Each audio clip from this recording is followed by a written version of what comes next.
You are sentient, aware, conscious. The body is insentient, not aware, not conscious. It might immediately sound controversial, but no, that's not true. You look at your own experience. A psychologist in New York, Greg Good, suggested this experiment to prove this point. Look at your hand right now. Right now, try it. Carefully note the nature of this experience. What is this experience like? Does it feel like I am looking at my hand, or does it feel like my hand is looking at me? That would be scary, like a horror movie or science fiction movie. You know, the hand, yeah, you can put your hand down. Now it would be like the hand says, hello, I'm here. No. You always, look at it, it's common, but it's something we never pay attention to. Always the feeling is, I am looking at the hand. I am aware of the hand. Look at the language. I am aware of the hand, not the other way around. The hand is not aware of me. You will say, so, do it for the other hand. Do it for the legs, the belly, the chest, the head. Every part of your body is something that you are aware of. It's not aware of you. And the body is what? Composed of all these parts. So you are something which is aware of the body. Awareness is on your side, not on the side of the body. Did you follow the train of argument? It's simple. Yeah, some of you do. I can see the smiles coming on your face. It's simple, elegant, and powerful. Whatever you think of yourself as, you think of that as aware. In fact, when we think of ourselves as the body, we think of the body being aware. But when you begin to see the body is the object and I'm aware of it, clearly awareness is on my side. I am the aware entity and the body is something I'm aware of. This argument is different from the earlier one. The earlier argument was seer and seen, experiencer and experienced. Two have to be different. Here the argument is awareness and non-awareness. There are no good words in English. In Sanskrit, it's very clear. Chit jara. Jara, chit, jara. Jara means inert, insentient. And chit means consciousness. I am conscious. Clearly, if you are wondering, am I conscious? That very fact proves that you are conscious. If you are wondering at all. Poor old Descartes, who set out to doubt whatever he could doubt. And what is the one thing that you could not doubt? His own, why could he not doubt himself? Because he is aware. He said, I think, therefore I am. Cogito ergo sum, I think, therefore I am. He could not doubt that he was thinking. Why? Even to doubt it is also a thought. Right? So, I am conscious. I am sentient. I am aware. Clearly. Even if I doubt that, still it's awareness which is doubting it. And the body is something that I am aware of. It's not aware. So I've given you three arguments. In Sanskrit, in English, permanent, changing, nitya, nitya. Body changing, I am permanent as far as this body is concerned. The two cannot be the same. I am the experiencer and the body is the experienced, seer and seen. The two cannot be the same. I am aware and the body is not aware. The two cannot be the same. In Sanskrit, nitya nitya, drashta drishya, chit jara in Sanskrit. Because of these reasons, I cannot be the body. Ashtavakra says that. I cannot be the body. I am something apart from the body. He does not mean only the physical body. These very arguments apply equally powerfully to the mind also. Mind in Sanskrit is called Sukshma Sharira, subtle body. What is it composed of? Thoughts, emotions, perceptions, memories, ideas, desires, anger, hatred, lust, greed, love, unselfishness, all of these good qualities and bad qualities, virtues and vices. The personality, that's the mind. Often we identify ourselves, grown-up people, educated people, sensitive people, we identify ourselves more with the mind than the body. We tend to feel we are embodied beings. We are this person in this body. That's what we normally feel. But we are not even the person. You're not even the mind. In fact, the very word person, it means a mask. The root of the word person is persona, which were like masks worn by ancient Greek actors on the stage. They would have this, they didn't have mics, so they would have this big masks with a big hole in front through which they could speak their lines. Sona means sound, persona, through which the sound comes. It was a mask. What we think of ourselves as this person, literally the word person means mask. It's not you, it's a mask you put on. How do I know that? I identify myself totally with the person. The same arguments, changing and unchanging. Does the mind change? You say, oh boy, does it change? Thousands of thoughts fleeting. The body changes glacially. It's like comparing a fast-flowing river with a glacier. The mind changes so fast. From the morning till now, how many times you've been happy, elated, how many times irritated, annoyed, how many times dull, how many times, after a cup of coffee, alert and excited, how many times curious, how many times bored, desiring, fulfilled, hungered, nice breakfast, satiated. All those thoughts and feelings have come and gone in the mind, and they're going through the mind right now. Even the ego, I, the feeling I, that's also the mind. It's also the mind. Changing, unchanging. You are the one who was happy. You are the one who was irritated. You are the one who remembered. You are the one who could not remember. All of these feelings, memory, understanding, not understanding, they come and go. That's the mind. And you are the unchanging experiencer of a changing mind. Changing and unchanging. You cannot be the mind. Seer and seen, drashta drishya, applies to the mind also. Are you aware of your thoughts? Yes. When you feel happy, are you aware of your happiness? Of course, otherwise how could I say that I'm very happy but I don't feel it? That's crazy. You can't say that. There's a terrible pain. Are you in pain? No, I don't feel it, but there's a terrible pain. No. You are the experiencer, and the mind is something that is experienced. The two must be different. Just as this book is different from the I, seer and seen, you, whatever you are, must be different from the mind. Here comes a great teaching. I am not the mind. The mind is there. Don't worry, it won't go away anywhere. But I am not the mind. We are compulsive thinkers. Most of our problems are because of compulsive thinking. Modern educated persons living in an advanced country, prosperous, good life, and you might think, no, you don't understand. Swami, my life is pretty hard. All right, but not as hard as, say, yesterday we were hearing how the original settlers of Sedona, how they struggled and lived and died here, constructing those roads. And so, we think, somebody pointed out, why, it's interesting why many people who kill themselves, tragically commit suicide, they shoot themselves in the head, because to make that voice stop. Compulsive thinkers. It's like, if I have a hand, do I have to grab everything? No.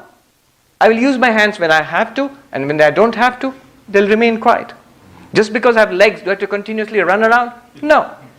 It reminds me of the old Charlie Chaplin movie, where I think modern times, where he got a job in a factory, and his all day long, all his job was he had a wrench and he had to tighten a couple of screws on the machine which came on a conveyor belt in front. So throughout the day he went on doing this. Hour after hour, just this. And so when it stopped and lunch break was there, he couldn't stop. He kept on doing this all the time. And the foreman came to scold him. The big guy who was yelling at Charlie Chaplin. Charlie Chaplin just catches the guy's nose and tweaks it like that. He can't stop it. We have become like that. We can't stop our minds. It's compulsive thinking. One big reason why? Because we think we are the mind. If the mind stops, then I'm not there. No, you are there. You're exactly what you were when the mind was the mind of a kindergarten kid, when the mind was the mind of a teenager, when the mind was the mind of a young man or woman, and the mind now. All of that is the mind. You are the same all throughout.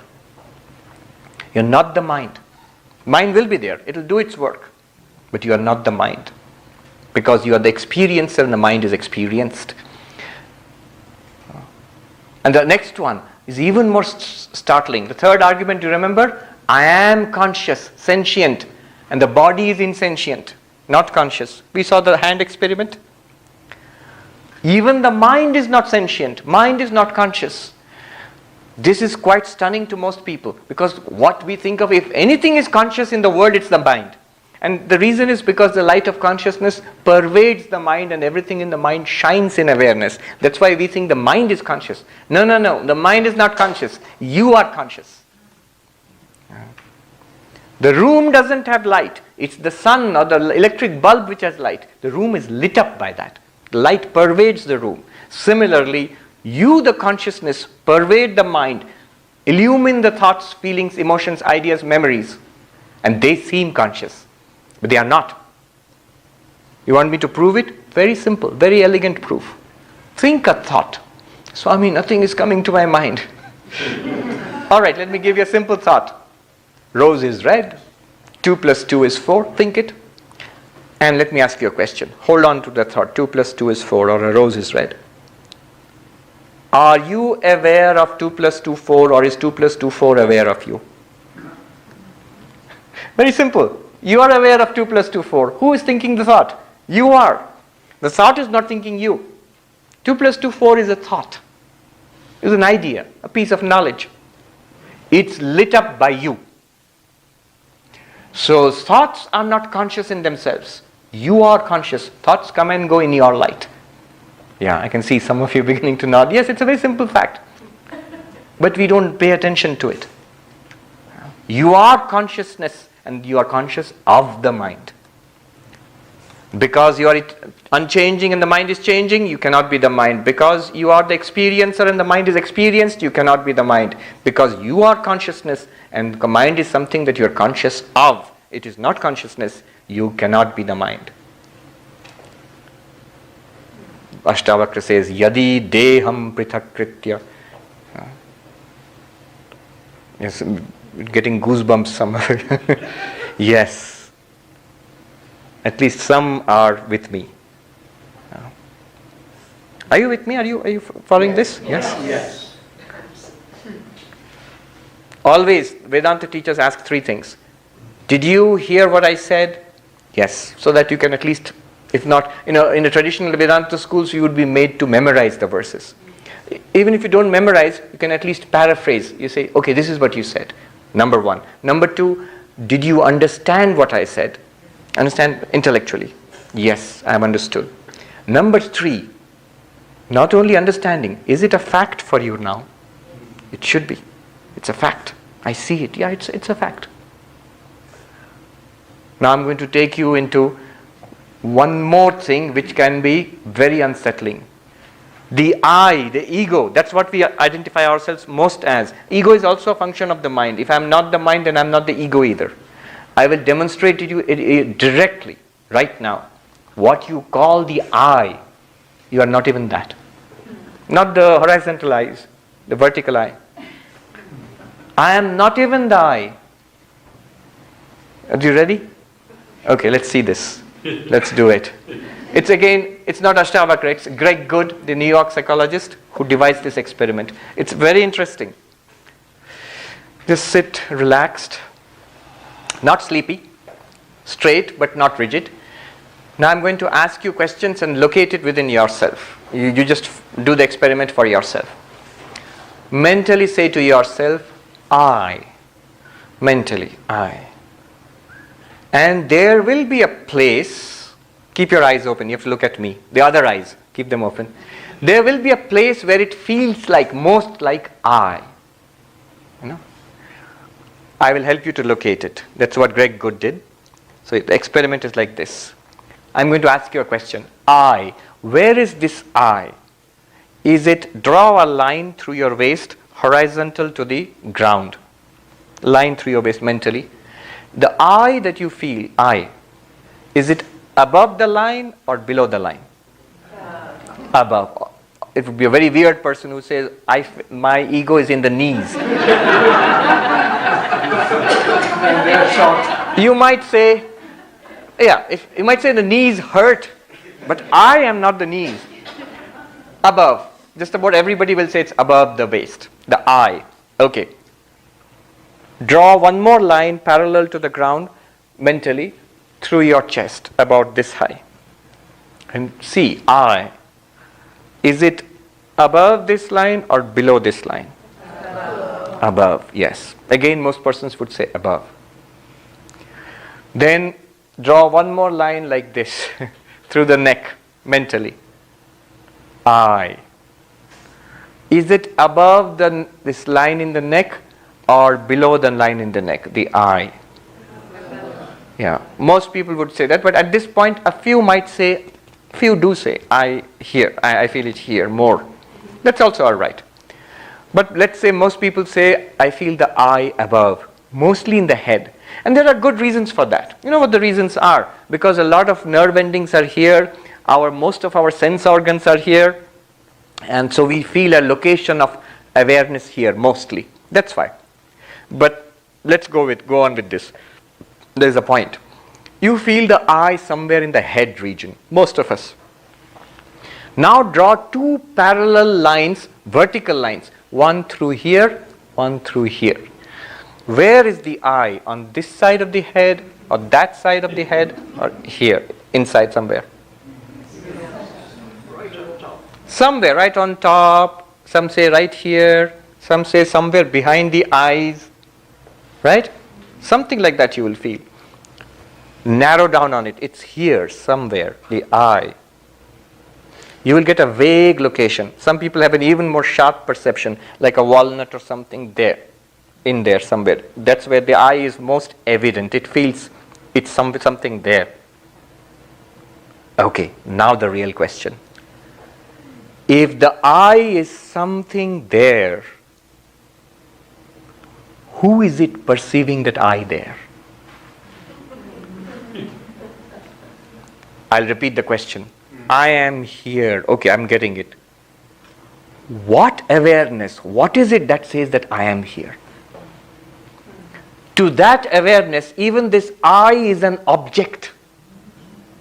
Just as this is an object, the head is an object, the I is also a feeling, an object, an operation of the mind, being objectified by some awareness behind it.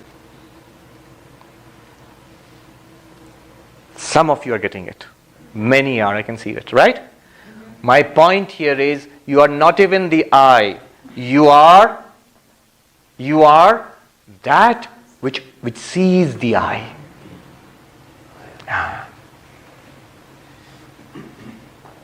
Yadi deham prithakritya. If you can see yourself as not the body, slowly, little by little.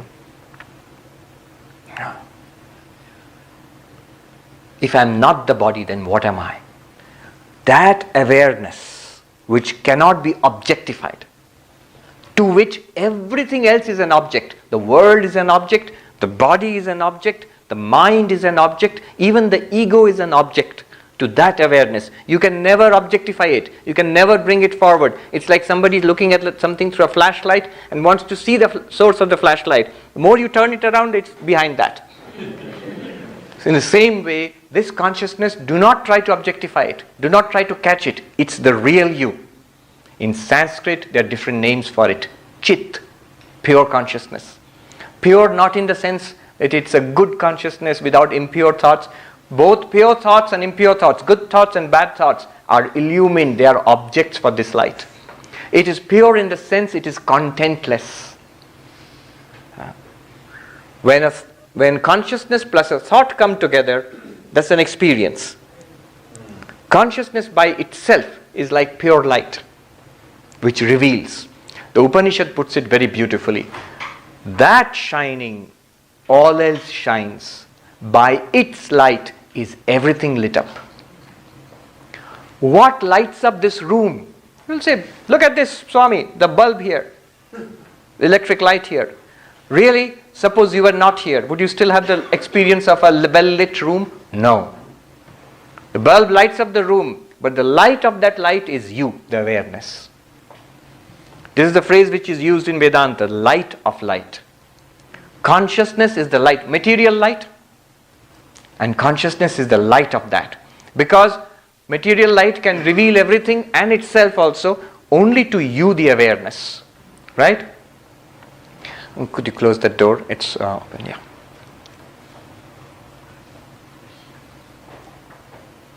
That light of lights, consciousness. That shining, everything else shines. In beautiful Sanskrit, tameva bhantam anubhati sarvam. By its light, everything is lit up. Tasya bhasa sarvam idam vibhati. So you shining, you the consciousness shining, everything else shines. I'm not being poetic here. Literally, this is a statement of what's happening in your life. You, the consciousness shining, your thoughts are revealed. Your thoughts reveal the body and its senses. And the body and the senses reveal the world to you. All through lit up by you, the consciousness. Imagine, the world is there. I can see it. I close my eyes. You close your eyes now, let me ask you. You can't see the world outside, right? Are you still there? Yeah. Is it still a kind of an experience? An experience of not seeing? But suppose that consciousness itself were not there. What experience would remain? That awareness which sees the world, now does not see the world, sees darkness. Suppose that awareness itself were not there. World is there, body is there, mind is there, everything is there. If that awareness is not there, what would remain? For you, subjectively, nothing. It would disappear into a void immediately. You shining, everything else shines. By your light is everything lit up. That awareness. If you have followed what I am saying, it's no longer hypothetical. It's no longer philosophy, speculation. I have pointed it out to you. I haven't, Ashtavakra has. Now what remains? Note that every problem is in the body. Every problem is in the mind. That awareness has no problem at all. That consciousness has no problem at all. Never had, never will have. Logically, if there is a problem with the consciousness, are you aware of it or not? If you are aware of it, then it's not in consciousness, it's an object of consciousness. A beautiful story in how they illustrate it in the Himalayas, by the monks. There's a story. A person goes up to a Swami, a monk in the mountains, and like in Manhattan, they would go to their therapist. Swami, I am suffering. I am in pain. I am suffering. And the Swami says to him, are you aware of your suffering? Are you? Now you know where the Swami is going. Are you aware of your suffering? He said, of course I am aware of my suffering. That's why I have come to you. I am feeling the pain. That's why I have come to you. If you are feeling the pain, if you are aware of the pain, if you are aware of the suffering, then you are the consciousness which is aware of the suffering. You cannot be suffering. It's an object to your consciousness. Just as this is an object I see, I am not the book. Similarly, this is an object I see, the shirt, I am not the shirt. This body is an object I see, therefore I am not the body. The pain in the body, if somebody pinches me, the pain there, that's clearly an object which is different from me. So I, the consciousness, am not in pain. I am the pain is not denied, but the pain, I am that which reveals the pain. This person, but this is not the end of the story. The punchline comes next. This person goes, thinks about it. If you do that, you know what happens? A slight space opens up between you and your experience. The object of experience. Between you and your pain. A slight space opens up. It could be physical pain. It could be emotional pain, mental pain, trauma. But a space opens up between you and that. You see, I am not it. It's there, but I am not it. The moment that opens up, you sense a freedom, a lightness, like a burden off you. Whether it is illness, whether it is emotional suffering, mental suffering, just existential angst, whatever it is, I am not it. It is an experience. I am the experiencer. It is changing. I am the unchanging. It is an object. I am the subject. I am consciousness. It is inert. I cannot be it. You feel a relief. And this man also felt such a relief. He came back to the monk and said, Swami, you are right. I am not suffering. I am so peaceful now. And immediately the Swami scolded him. See, you are not peaceful. You are the witness of the peace in your mind.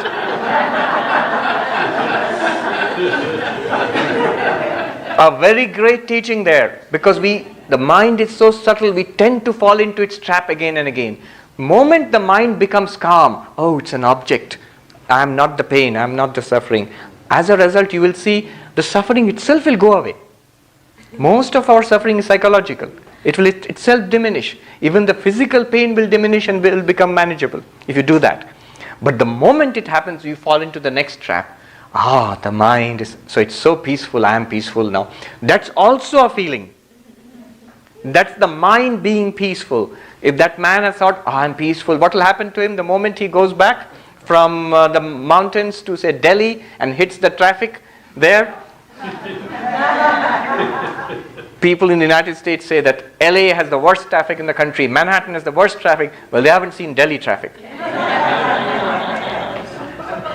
Recently there was some tension between China and India, and some Chinese news agency sort of threateningly said, don't you know we are so powerful that the Chinese army can be in New Delhi in 24 hours or something like that. And somebody in the news media in India, they quipped back, they said, that's impossible because Delhi is heavily defended on all sides by traffic.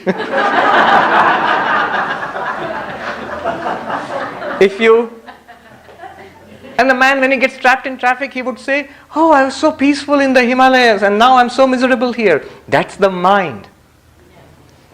It's the mind which is peaceful. It's the mind which is disturbed. Ashtavakra says, you are not peaceful or disturbed. You are peace itself. Nothing can touch you. That consciousness you are. And what does he say? Chiti vishramya tishtasi. Next word is, each word is valuable. Tishtasi in Sanskrit means stay there. Stabilize. Now you know, but still it won't help. It will evaporate like ice if you put it out there in the hot sun. This knowledge. Then you will say, Swami, it works sometimes when I listen to the lecture, when I meditate and when I read the book. It works for a while, but then it goes away again. When I'm at home or in my job or struggling to make a living, then this knowledge is not giving me peace. Why? Because again, it's there. You are still that consciousness, absolutely at peace, undisturbed, undisturbable. But what happens is you get caught up with the mind again. So he says, tishtasi, stay with it, marinate in it, soak it in. More you do it quietly, the more you will be able to do it in active life. Complete serenity within and a life of action outside. It's possible. That's the teaching. You can live your life, be an artist, a corporate executive, a mom, a student, whatever. Whatever you do in life. And be completely serene within. You're all right. You are the infinity itself. You can neither be increased nor be decreased by anything in life.